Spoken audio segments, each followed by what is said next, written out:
When the Crusaders struck, by sheer chance, the Arab Empire was at its most vulnerable, broken into feuding kingdoms and petty dynasties. They couldn't have chosen a better moment, because the Muslim world was in a very fragmented state. The great rulers of the time had died, and into that power vacuum there came this most unexpected enemy, the Crusaders from Western Europe. Who would have thought that a new enemy would come to the Islamic world from that unexpected quarter? It was completely unprecedented. It was a real surprise.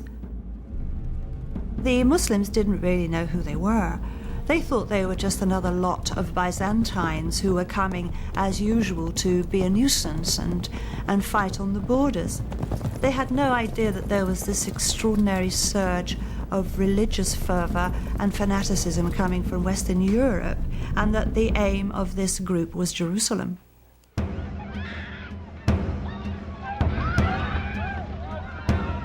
History is haunted by days of incomprehensible horror. Few are darker than July 15th, 1099, when the Crusaders entered Jerusalem.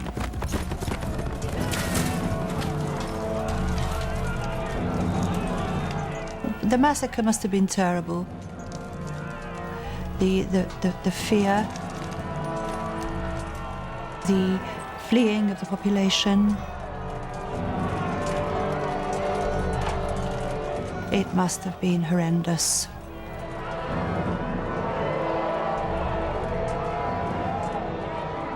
From a letter to the Pope from the Crusaders. If you want to know what was done to the enemies we found in the city, know this. Our men rode in the blood of the Saracens up to the knees of their horses. They saw the holy city and they were in a state of exultation.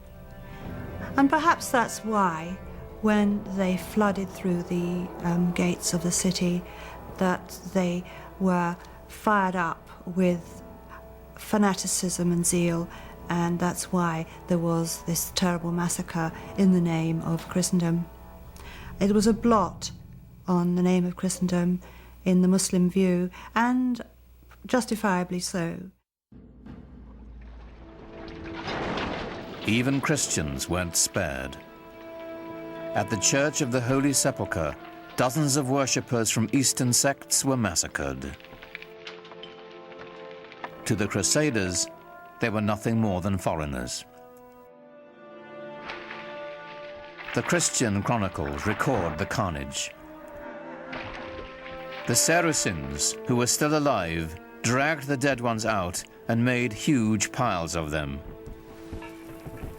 Such a slaughter of pagans no one has ever seen or heard of. The pyres they made were like pyramids. They shocked the Muslim world when they came. There are a number of extremely moving lamentations in poetry which date from that period. And the Arab poets of the time talk about the feelings of anguish and terror which the Crusaders, or the Franks as they're called in the Arab sources, caused the local people, the old women, the young girls, those who are cloistered away in their houses, are trembling with fear. The whole imagery is that of the rape of their land and the terrible impurities caused by these barbarian infidels coming into their sacred space. We have mingled blood with flowing tears, and there is no room left in us for pity. To shed tears is man's worst weapon when the swords stir up the embers of war. When blood has been spilt, when sweet girls must hide their lovely faces in their hands for shame.